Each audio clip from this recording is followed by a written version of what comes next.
Evening dear student, welcome back to our next Hindi classes. Previous video में हमने chapter number 13 का page number 81 का कुछ पार्ट तक पढ़ चुके थे। अब उसके हम आगे पढ़ेंगे। तो एक बार रिवाइज कर लें कि हमने क्या पढ़ा था। हमने पढ़ा था कि ये एक एकांकी है और इसमें क्या बताया गया है कि रूढ़िवादिता जो विचार रखते हैं उसके बारे में बताया गया है कि यानी कि व्यक्ति को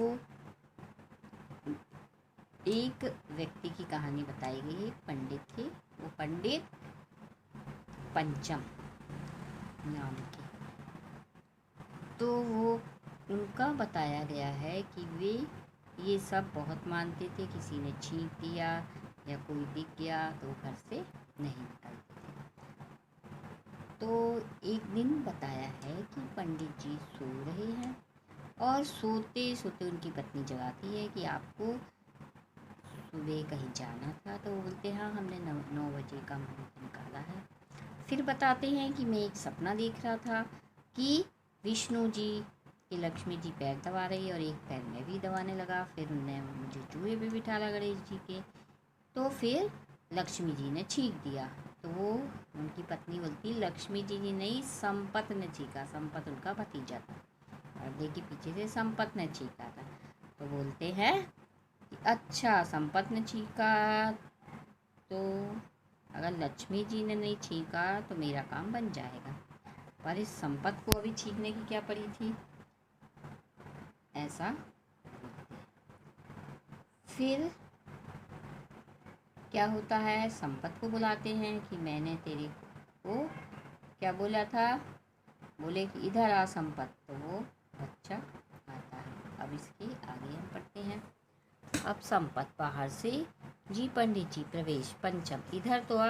पंडित जी के बच्चे घूमने के लिए काफ़ी समय मिलता है पर घर का काम करने में नानी याद आती है। वो बच्चे से बोल रहे हैं। संपत, नहीं पंडित जी। पंचम चिढ़ा कर, नहीं पंडित जी क्यों रे, कल मैंने तुझसे क्या काम करने को कहा था। बोले मैंने क्या काम दिया था तेरे को। संपत, पंडित जी आपने कहा था चूहेदानी में नेवला पकड़ के रख लेना। गायत्री, चूहेदानी में नेवला। उनकी पत्नी बोलती पंचम, हाँ चूहेदानी में नेवला सगुन की चीज़ है। मैंने इससे कहा था कि मुझे कल एक बड़े काम पे जाना है। हमारे शास्त्रों में लिखा घर में चलते समय अच्छा सगुन होना चाहिए। नेवले का देखना सगुन माना जाता। मैंने सोचा चलते वक्त नेवला कैसा दिखेगा। मैंने संपत से कहा चूहेदानी में नेवला पकड़ लेना और चलते वक्त मुझे दिखा देना। तो क्यों रे, तूने चूहेदानी में नेवला पकड़ा। संपत, जी जी, नेवला आया ही नहीं। मैंने कई बार पिंजरे में रोटी डाल डाल कर नेवले को दिखाई पर वह नहीं आया। पंचम, और हाँ, तूने देवी दीन ग्वाले से कह दिया कि जब मैं घर से निकलूँ तो गाय और बछड़ा लेकर मेरे सामने दूध दुहना। संपत, देवी दीन से कह दिया है। गायत्री, तो क्या यह भी कोई शगुन है। पंचम, पंचम मिश्र की पत्नी होकर पंचम से पूछती है क्यों ये भी कोई शगुन है। तो पंचम मिश्र क्या जवाब देता कि तुम पंचम मिश्र की पत्नी होकर नहीं जानती। अब अगले पेज पे आ जाइए। इतना भी नहीं जानती कि यह कार्य सिद्धि का सबसे बड़ा शगुन है। और हाँ, तुमने दही मंगा लिया। गायत्री, वह तो घर में ही है। पंचम, बस तो ठीक है, मैं इसे खाकर जाऊंगा। संपत बाहर जाकर देख के अभी ग्वाला तो नहीं आया। संपत, बहुत अच्छा पंडित जी, छींक। पंचम उबल कर, इसने फिर छींका।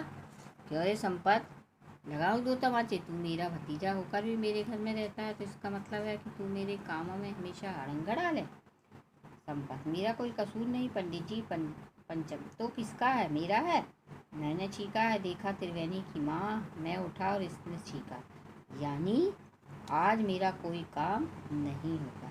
मुझे लाला हरकिशन के यहाँ जाकर मुहूर्त बताना था तो मैं ना आज के दिन तो कुछ मिलने वाला नहीं। अब देखो, तब छींका।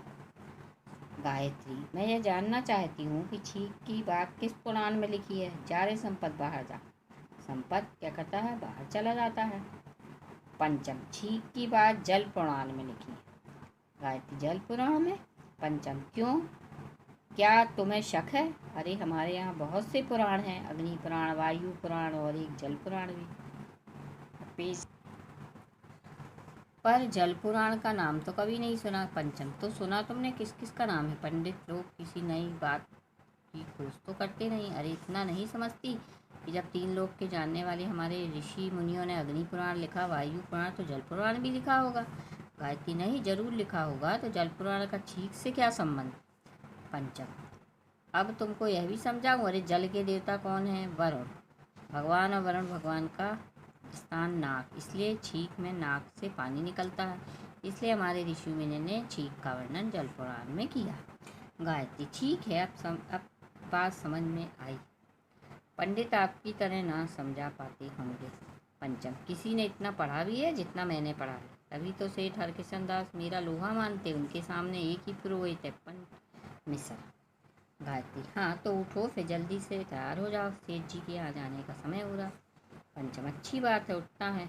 जैसे ही उठते एक बिल्ली के बोलने की आवाज़ है, सामने से निकल जाती है। पंचम, हाय रे भगवान, बिल्ली रास्ता काट कर निकल गई, इसका सर्वनाश हो। गायत्री, ये बिल्ली कहाँ से आ गई? पंचम, जहन्नुम से। रास्ता देख रही थी, कब मैं सोकर उठता और कब ये रास्ता काटती। गायत्री, पर बिल्ली पर किसका जोर है? चलिए जाने दीजिए, 2 अपशगुन मिलकर एक शगुन में बदलते हैं। अब उठिए। छींक के अपशगुन को बिल्ली ने काट दिया। उठो, चलकर मैं भी नहाती हूँ। प्रस्ताव। फिर क्या होता है? पंचम, जो कुछ होना होगा देखा जाएगा। उठता हूँ। पंचम सोचता है जो कुछ होना होगा देखा जाएगा। बाहर से देवी दीन की आवाज़ आती। देवी दीन, मैं देवी दीन महाराज। संपत भैया कह रहे थे कि गाय और बछड़ा लेकर दूध निकालने आ जाऊं। गाय तो बीमार थी, तो पड़ोसी की भैंस ही किराए पर ले आया। आप किराए के 2 रुपये दे दीजिए, फिर मैं दूध निकालता हूँ। पंचम, गाय के बदले भैंस ले आया, सारा शगुन खराब कर दिया, रुपये भी मांगता है, जा यहाँ से। देवी दीन, आपकी मर्जी मालिक, गरीबों की दुआ बद्दुआएं। पंचम, क्या कह रहे हो? देवी दीन, कुछ नहीं, पंडित जी जोर से छींकता। पेज नंबर 84 पे आ जाइए। पंचम, सुबह सुबह छींकता क्यों है? देवी दीन, क्या बताऊँ पंडित जी, पड़ोस में कोई मिर्च कूट रहा है, इसी से सब छींक रहे हैं। देवी दीन छींकता है। संपत का दौड़ते हुए प्रवेश। संपत, पंडित जी, चूहेदानी में रोटी रखी थी, मैं रात चूहे फंस गए थे, उनके खाने के लिए बिल्ली इधर घूम रही थी, यहाँ से तो नहीं निकली। पंचम, तो तूने मैं बिल्ली खदेड़ी थी, उसे चूहे खाने के लिए नहीं मिले, शायद मुझे ही खाने आई थी। ठहर, आज मैं तेरी छींक निकालता। अरे मुझे छींक आ रही, छींक करता गिर जाता। तो बच्चों, आज ये लेसन समाप्त हुआ। आप क्या करेंगे कि CW कॉपी कंप्लीट करेंगे और डेली एक पेज रीडिंग करिएगा। नेक्स्ट वीडियो में हम फिर मिलेंगे।